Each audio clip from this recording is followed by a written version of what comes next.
Well, let me introduce you to me. Vriende, het is baie groot voorreg om vandag mee te gesels hier deur die tegnologie, deur die kamera lens. Die tema van ons boodskap vandag, ons is nou al hier in Woord KoneXi nommer 3 in die tweede sessie. Die tema van vandag is om jouself lief te hê. En ek gaan voordat ons begin verduidelik, gaan ek eers vir ons die skrifgedeelte lees waaroor vandag se stuk gaan, en dit vind ons in Matteus 22 vers 35 tot 40. En een van hulle, 'n wetgeleerde, het 'n vraag gestel om hom te versoek en gesê: Meester, wat is die groot gebod in die wet? En Jesus antwoord hom: Jy moet die Here jou God lief hê met jou hele hart en met jou hele siel en met jou hele verstand. Dit is die eerste en groot gebod. En die tweede wat hiermee gelyk staan, jy moet jou naaste lief hê soos jouself. Aan hierdie twee gebooie hang die hele wet en die profete. Nou vriende, dit is vir ons partymal moeilik om te hoor ons moet onsself lief hê, en ons kan dadelik aan 'n klomp ander skrifte dink wat miskien kontrasterend kan wees in terme van selfliefde. En ek wil graag dit vir julle noem en daaroor gesels. En een van die eerste skrifte waaraan ek dink, lees ons daar in 1 Timoteus 3 vers 1 en 2, en ek gaan dit nou sommer in my eie woorde sê. Dit sê aan die einde van hierdie wêreld gaan ons swaar tye beleef. En die rede daarvoor gaan wees, mense gaan liefhebbers wees van hulle self. Hulle gaan groot praters wees, hulle gaan vol sonde wees, hulle gaan nie aan hulle ouers gehoorsaam wees nie, hulle gaan trotsaards wees. Daar's 'n hele lys van goed wat daar genoem word. 'n Ander deel wat ons sien is in Johannes 12 vers 24 en 25 wat sê: As die koringkorrel nie in die grond val en sterf nie, sal hy nie vrug dra nie. Sal daar nie 'n oes wees nie. En dan staan daar, as ons ons lewe lief het, sal ons dit verloor, maar as ons bereid is om ons lewe te verloor vir Christus, in my eie woorde gesê, sal ons dit hou. Nou daar's tog nie 'n manier wat Christus hierdie kontrasterende goed vir ons kon sê sonder dat dit met sin maak nie. So ons moet probeer sin maak daaruit. Hoekom aan die een kant hoor ons moet vir onsself lief wees, en aan die ander kant hoor ons moet nie lief wees vir onsself. En vir my gaan dit bloot eenvoudig net daaroor dat in ons lewens is daar een troon. En of ons sit op die troon en heers ons eie lewens, en ons doen net wat vir onsself belangrik is, wat vir onsself lekker is om te doen, wat vir my pas en nie pas nie, doen ek nie. Ek is die Heer van my eie lewe. Of Jesus Christus is op die troon van my lewe. En dan verander die spelreëls heeltemal en totaal en al. Want dan is hy die koning wat besluit wat moet gebeur en wanneer moet dit gebeur. En ek wil hierdie spesifieke vers net weer lees in Matteus 22 vers 37, want dit is vir my die kruks hierin is. En Jesus antwoord hom: Jy moet die Here jou God lief hê met jou hele hart en jou hele verstand en jou hele siel. En dit is tog die fondasie van waaruit ons onsself moet lief hê, anders gaan dit nie werk nie. Nou vriende, ook wanneer ek hierdie stuk lees, dan besef ek dat dit is verskriklik belangrik dat ons hierdie selfliefde reg verstaan en toepas. Want as ons dit nie reg verstaan nie en nie reg toepas nie, gaan ons 'n probleem hê om ons Skepper wat God is, waarlik lief te hê, en sal ons nooit daarby kan uitkom om ons naaste lief te hê, soos onsself nie. Nou daar's een groot hindernis vandag wat ek dink in die liggaam van God in terme van ons liefde vir onsself en die liefde wat ons moet beleef van die Here af. En dit bring ons by 'n woord wat dalk te radikaal kan klink vir julle, maar selfhaat. Ek wil 'n voorbeeld gebruik vanmôre. Ietsie probeer verduidelik, en daarmee wil ek hê ons moet 'n bietjie krap in ons breins en so 'n bietjie vroetel daar waar ons dalk nie altyd kom nie. En ek wil hierdie beeld gebruik. As jy jouself in 'n spieël, wat sien jy? Sien jy 'n mooi beeld vol potensiaal deur God geskep, of sien jy 'n verwronge beeld? Ek het 2 transparante hier gebring. Ek dink die jongeres weet nie wat beteken transparant nie, maar julle gaan dit moeilik sien, maar die doel hiervan is om 'n verwronge beeld voor te stel. So ek het hier transparant met 'n klomp negatiewe goed op wat julle nie waarskynlik nou sou kan lees nie, maar dis oukei. Maar dis goed wat ons harte verwronge maak. Dit is goed wat ons harte nie, ons beeld van onsself verwronge maak. En ek wil 'n bietjie oor 'n paar sulke filters gesels wat 'n effek het in ons lewens. Een van die eerste wat ek vir julle wil sê is filters van dom goed wat ons in ons lewens aangevang het. Julle weet, dis erg as 'n mens vir jouself kan sê, ek het geweet dit gaan nie werk. Ek het dit nog ten spyte van die feit dat ek het nie gewonder of dit nie gaan werk nie. Ek het geweet dit gaan nie werk nie en nog steeds het ek dit gedoen. Ek gaan myself nooit hiervoor kan vergewe nie. 'n tweede filter wat daar moontlik kan wees is 'n mislukkings in ons lewe. Alles loop met my verkeerd. Julle moenie worry nie, as ek naby julle is, dit sal my oorkom, dit sal julle nie oorkom nie. Ek is nou maar eenmal 'n verskriklike ongeluksvoël, dit sal my tref.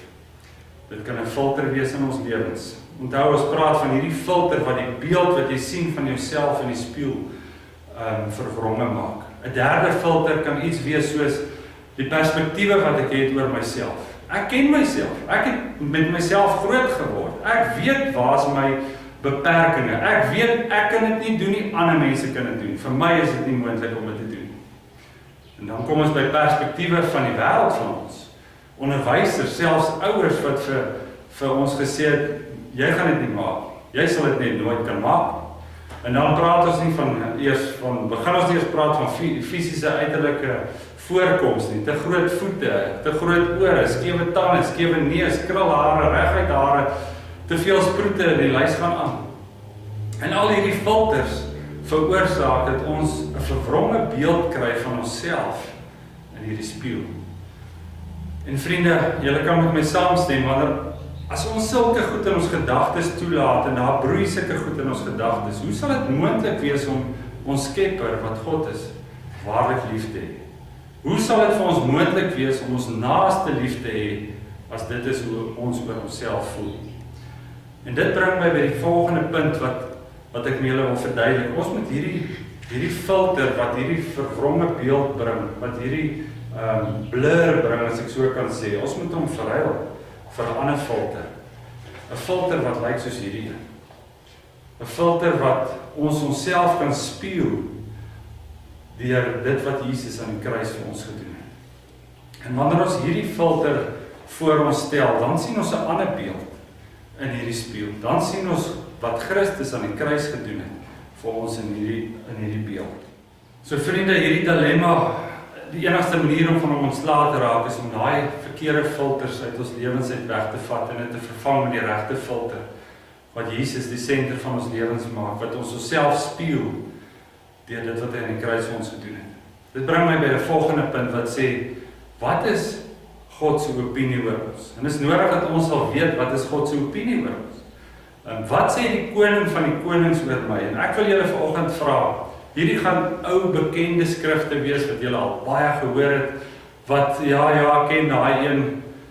Neem asseblief, ek wil jou vra vanmôre, maak dit jou eie. Neem eienaarskap van hierdie skrif. Ek gaan 'n klompie skrifte vir julle lees. Die eerste een wat ek vir julle wil lees, wat Vader vir ons sê, is so bekend, maar ek wil dit graag vir julle lees uit die God's Word vertaling uit. En ons lees dit in Psalm 139 vers 13 tot 17. You alone created my inner being. You knitted me together inside my mother. I will give thanks to you because I've been so amazingly and miraculously made. Your works are miraculous, and my soul is fully aware of this. My bones were not hidden from you when I was being made in secret, when I was being skillfully woven in an underground workshop. Your eyes saw me when I was only a fetus. Every day of my life was recorded in your book before one of them had taken place. How precious are your thoughts concerning me, O God. How vast in number they are. Vriende, as ek hierdie vir julle lees, ek kry hoendervleis. Dit is net ongelooflik om te dink dat God hier vir ons sê, ek het elke dag van jou lewe opgeskryf, nog voor jy gebore was. Ek wil julle by 'n volgende gedeelte bring, ons lees dit in Jeremia 1 vers 5, waar die Here vir hom sê, ek het jou in die moederskoot gevorm, ek het jou geken, nog voordat jy in liggaam voorgekom het.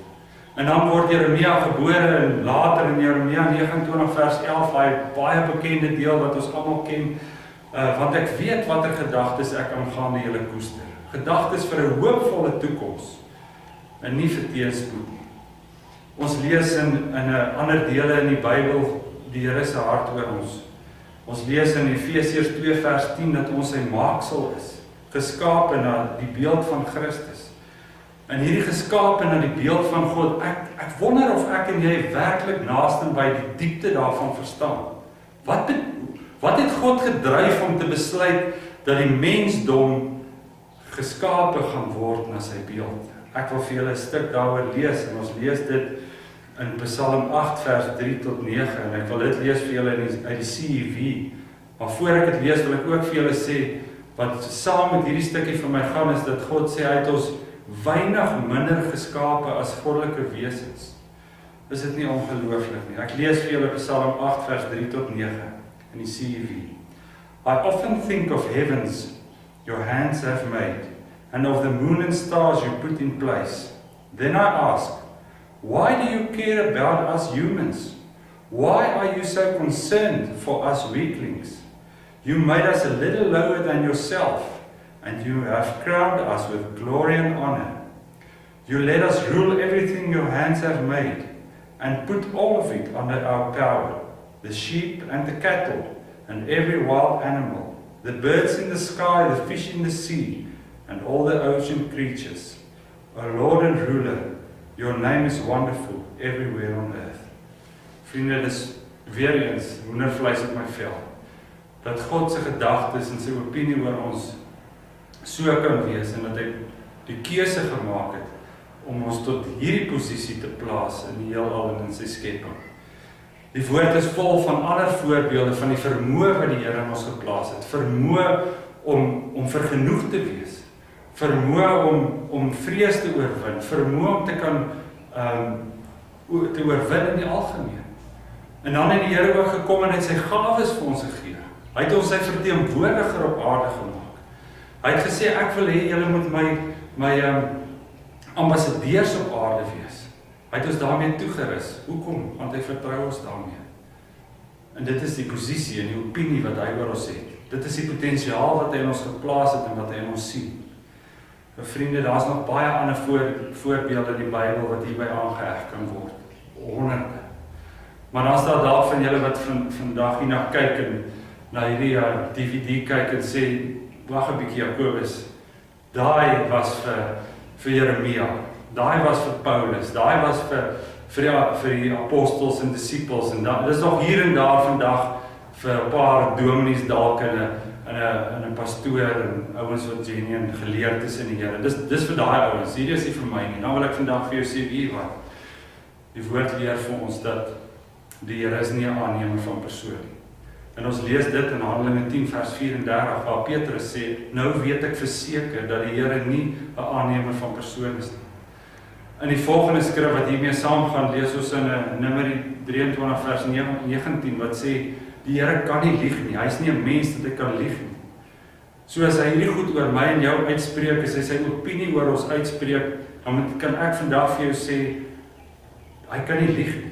As ek en jy nie die woorde wat hy oor ons spreek wil glo nie, dan is dit asof ons sê, Here, u lieg. En dit kan tog nie waar wees nie. Vriende, ek wil na einde toe kom en vir julle sê, wat so wonderlik is op die einde van die dag is, dat dit nie oor my en jou gaan. Dit gaan nie oor, ons is so amazing en daarom het God al hierdie goed vir ons gedoen en daarom het God al hierdie beloftes vir ons gegee nie. Nee, dis as gevolg van daai transparant met die kruis op. Dis as gevolg van sy amazing, sy uitgesorteer, sy ongelooflike liefde vir ons, dat hy hierdie goed in ons lewens kan deponeer en deel van ons lewens kan maak. Daar is geen ander manier nie.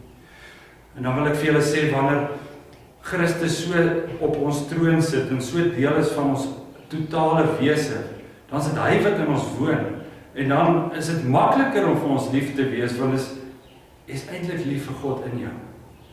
En outomaties maak dit 'n verskil in jou liefde vir jouself, want jy weet wie jy is in hom. Nou vriende, al hierdie goed is natuurlik met 'n doel. Die eerste doel sal wees om waarlik vir God te kan lief wees. Om in die spieël te kan kyk en te sê, Here, ek is tevrede met wat U gemaak het. Ek is meer as tevrede met wat U gemaak het. Ten opsigte van dinge binne in my en ten opsigte van dinge buite my. Maar dan ook tweedens gaan jy dan baie beter vermoë hê om jou naaste werklik lief te hê. Om in die spieël te kyk en selfhaat te hê, sal nooit, maar nooit vir jou op 'n plek bring waar jy werklik God se hart na buite kan leef. Ek wil afsluit met 'n liedjie wat ons baie hier in ons gemeente luister en kyk op die bord. Maar dit pas so mooi by hierdie boodskap. En mag julle 'n mooi week hê en mag julle werklik vir die liefde wat God vir julle uitgestort het, vind in hom. Ons luister hier na Jeanne.C se The Cross Has Made You Flawless. Dankie.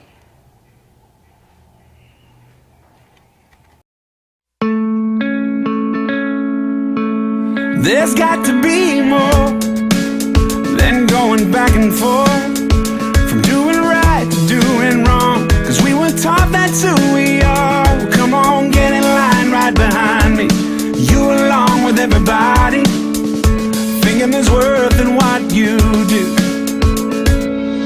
Then like a hero takes the stage when we're on the edge of our seat, saying it's too late. Well, let me introduce you to amazing grace. No matter the bumps, no matter the bruises, no matter the scars, still the truth is the cross has made, the cross has made you flawless.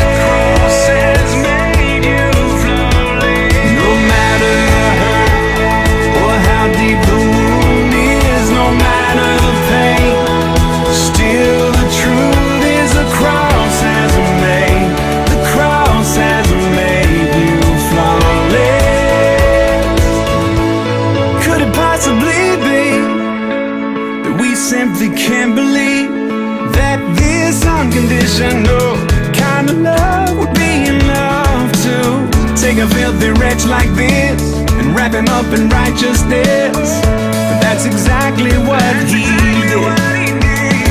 No matter the bumps, no matter the bruises, no matter the scars, still the truth is the cross has made, the cross has made you flawless.